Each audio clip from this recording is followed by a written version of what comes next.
Hello guys and welcome to my career mode with Arsenal on FIFA 13, and this is going to be one of those live episodes again because I did something really cool. So quite often when I'm maybe not able to record my voice, I still go on my career mode and I play around with the team. I take a look at the transfer market, lots of different things like that, completely off the record, so to speak, so you guys never see this. But while I was doing it, I was thinking, holy shit, I should have been recording this, damn it. So I want to show you something that I've done recently. So as you can see, I was in my team management there. I just want to quickly show you what I've been up to. I'm pretty proud of it myself, and I don't know how it's going to work out yet. But straight away you're going to see I've changed the formation up. So as you guys know, I'm a massive fan of the 4-2-3-1, just the normal 4-2-3-1. So you've got a lone striker, but I decided that I'm going to go with a 3-5-2 and just try it out really. And the one problem I find with 3-5-2 is defensively, as you guys know, defensively it's not the strongest part of my game, that's for sure. I concede very stupid goals quite a lot. So the main priority for me was, if I'm going to make this 3-5-2 work, I need to kind of like edit the settings, so to speak. So we've got Richards, Koscielny and Ogbonna. And by the way, in terms of having the strongest back three for this formation, I wouldn't look further than this, because Richards can play as a right back. He is a great right back. Well, actually, what I should say is he can play as a centre back. He is the majority a right back. So, a perfect fitting player there, because he's technically now a centre back, but on the right side.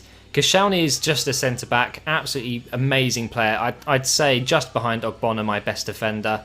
And Ogbonna is my best defender, but as you can see, plays left back as well. So, technically, this is a very strong centre back. Centre back three. Because they can all play in their respective positions well.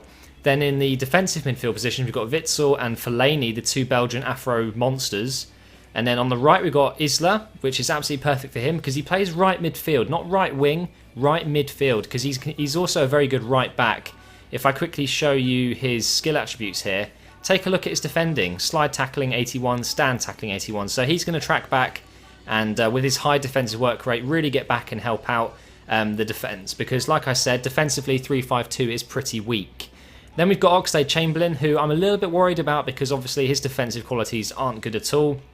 46 slide tackling and 44 standing tackling. So what I'm looking to do is possibly bringing in Adriano from Barcelona, because he is a left midfielder, but he often plays as a defender for Barcelona at the moment. He's got great defensive qualities for a winger, so I might look at bringing in him. I don't know. We'll take a look in a minute.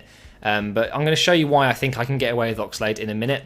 We've got then Santi Cazorla in the cam position, absolutely perfect for him. By the way, he's a complete midfielder now, as you can see in his badges. So definitely look out for Santi Cazorla if you're looking for a really quality centre attacking midfielder for your team that isn't Arsenal, obviously. And then, without doubt, up front, the mighty Podolski and Lewandowski, both very fitting for those positions, because although Podolski is the majority a striker, he can play as a left winger. But I don't like playing him on the left. I like playing him on the right, so you can cut inside the defender and use, his best attribute, and that is his left foot shot. It's absolutely crazy. It's an absolute rocket. Lewandowski, he's been a bit hot and cold for me. I'm not too sure if I'm that particularly fond of him. At the time when I first got him, I was in need of a striker, and it was almost, I'd say, rushed. So looking back, I do kind of wish I looked into the market a little bit more. I'm not saying I regret buying him, because he's still been a really decent player. But one thing I'm looking to do with Lewandowski in the near future is swap him for Falcao. Can you imagine how good that would be? Podolski and Falcao up front.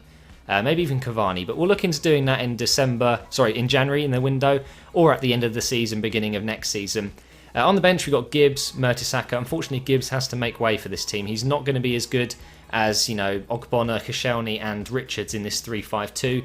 Mertesacker, Diaby, Mikel Arteta, Coquelin's on the bench at the moment, who, by the way, is really decent on this game as well. But the only reason he's on the bench at the moment is because, obviously, Ramsey is injured for 8 weeks, as you guys saw in the last episode. We then got Javinho, Kerzhakov as well. So, really decent bench, as well as a really strong first team. But now, I'm going to show you why I'm excited. I've been in my custom tactics. Now, lots of people seem to forget this option's in the game, and I'm not going to lie, sometimes I myself forget that I can actually change the way the team plays completely by adjusting these settings. So these are the settings I've gone for. Build-up play, I've gone for balanced, and passing, I've gone for mixed. I think that really suits this team's formation now. I don't want to be playing too risky. I don't want to be leaving too many gaps. So playing, not because this was originally on slow, but now I'm on balance. So I'm going to be going back and forward at the same kind of pace. But positioning wise, I've stuck with organised. I don't want my players being out of position too much. Chance creation, I've bumped it up to risky. The reason I'm saying that is because a lot of the time when I'm up in the final third, my players just aren't making risky enough runs. They go for the conventional, right, I'm going to run to the left a bit and make a bit of space. I want them to run across defenders, bend their run, stay onside, and then make this last-ditch attempt to, get a ball over the top. Things like that, and you're not going to get that unless you have it on risky. Crossing, I've turned down just that little bit. It was on about 55. I've now put it down to 40. If I go down to 30, I believe it goes on little. But I'm going to stick to 40 for now. As you can see, my OCD is so frustrating. I have to have it on, even numbers, except from 75, which is 3/4, obviously. Shooting, I've put on lots. It was originally on normal. And I've put positioning to freeform, which I think is very important, especially for a team like Arsenal who are very creative on the ball. Pressure, I've put up to 60 from 50. Aggression, I've left it on 50. It was on 52, which was really angering my OCD. And team width, I've left it on 50 as well. And defensive line or defender line, I've put on cover, and it was before. Offside trap is not good. I would not recommend you try the offside trap because half the time it doesn't work. But that's with my experience anyway, so I'm sticking with cover. So those are the tactics I'm going for. I'm just going to overwrite just in case I maybe did it wrong the first time. I don't know. I also want to jump into my shortlist really quick because I found a player that I'm definitely going to look at getting. So here he is. This is Kwadwo Asamoah. He comes from Juventus at the moment, and if you press in and see his stats, look at this. That is one hell of a midfielder.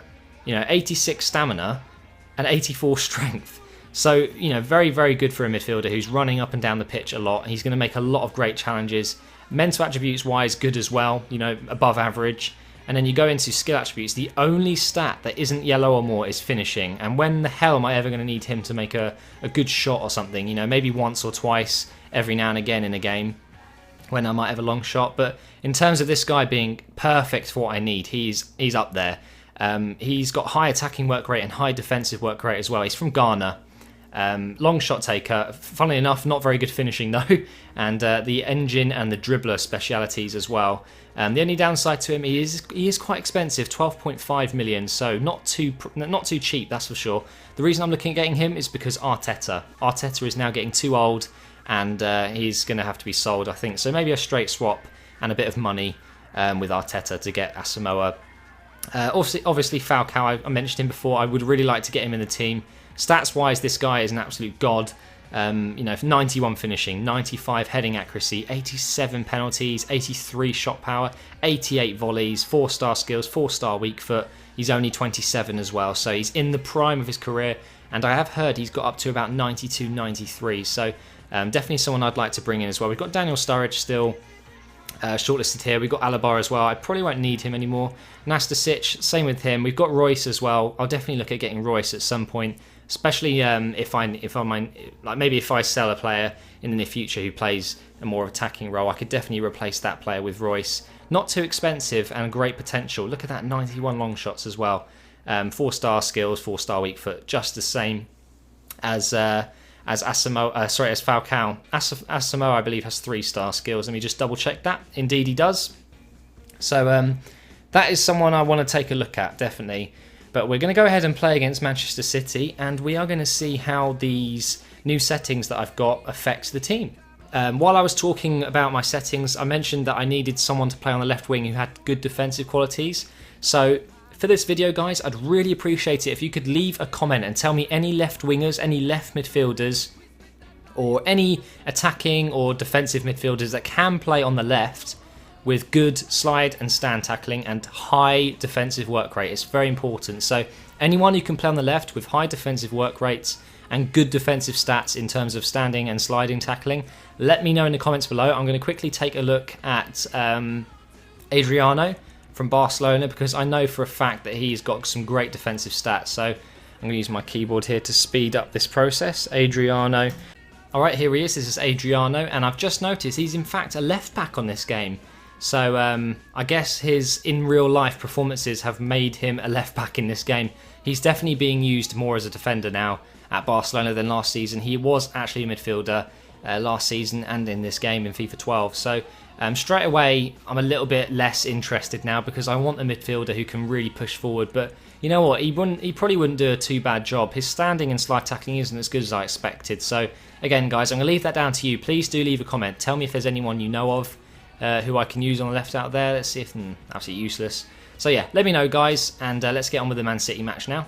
Right, I'm just taking a look at their team really quick. That is, it's very strong. Wilshere obviously has made their midfield even stronger, which is a shame. They've got Mascherano in defence as well, and Aguero and Dzeko up front. So I'm definitely going to be very wary of those two up front. There is the table: 4 wins, 1 loss. I'm on top at the moment, above Swansea and Man City.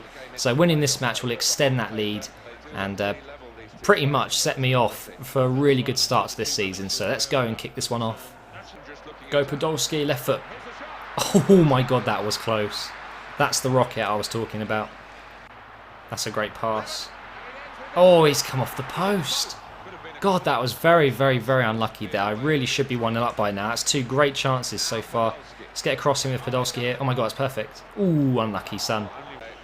Tell you what, so far so good. It actually doesn't feel like I've only got 3 defenders. The way I've set up the team and their work rates, which is something I've stupidly forgot to show you guys. I adjusted all of their work rates, you know, to higher, to lower, things like that. It feels like I really have a decent, solid defence, you know. So far, I'm quite enjoying this. It's something I might try and get used to a bit more over the next few games. That's a great cross. Cazorla is not the player you want there, though. And Witzel's going to grab that. Thank you very much. The Belgian boss. Past the defensive line. He's still going, cross it. Oh my god, no way did Joe Hart just save that. Fuck me, he's good. Cross there. Oh my god, I'm through. Finesse shot. What? Oh. I was just about to say, what a goal. Okay. Unlucky, Matt. Unlucky. What a pass. He's cut inside again here. Left foot. Oof. Great save from Joe Hart once again. Let's get a good cross in with Cazorla here. His first corner of the day. And it's a bit of a mess. Oh, I think I just scored as well with Koscielny. What is it? Oh, it's a free kick. Unlucky there as well. 7 shots I've had. Really should be taking these opportunities. And there is half time. I'm pretty happy with that so far. Not too bad. I'm showing that I can compete with the best here. Man City have a very decent squad. I've had way more chances than them. I want to take a look at the match facts so far. Let's have a look. Match details. Let's have a look. So as you can see, possession-wise, I'm far superior. Pass accuracy, I'm not as good. Shot accuracy just isn't good enough, really. But let's see if we can get more of the same in this second half and get that important goal. And the important 3 points as well. Oh my god, I've made it through.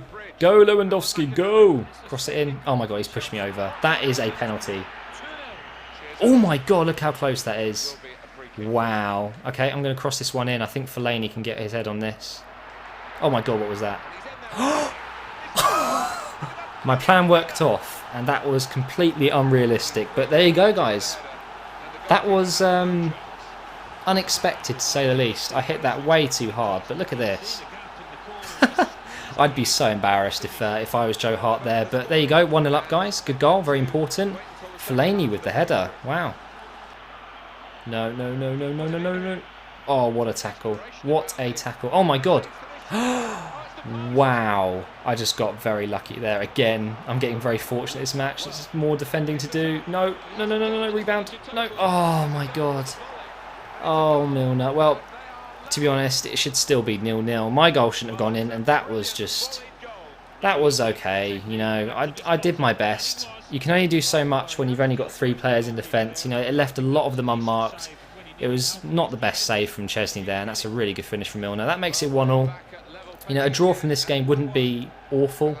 So I'm alright. I'm comfortable still. Look at Witzel making a run. Look at that. Go, dude. Volley it. Oh, why did you go for a header? Great pass. Here we go.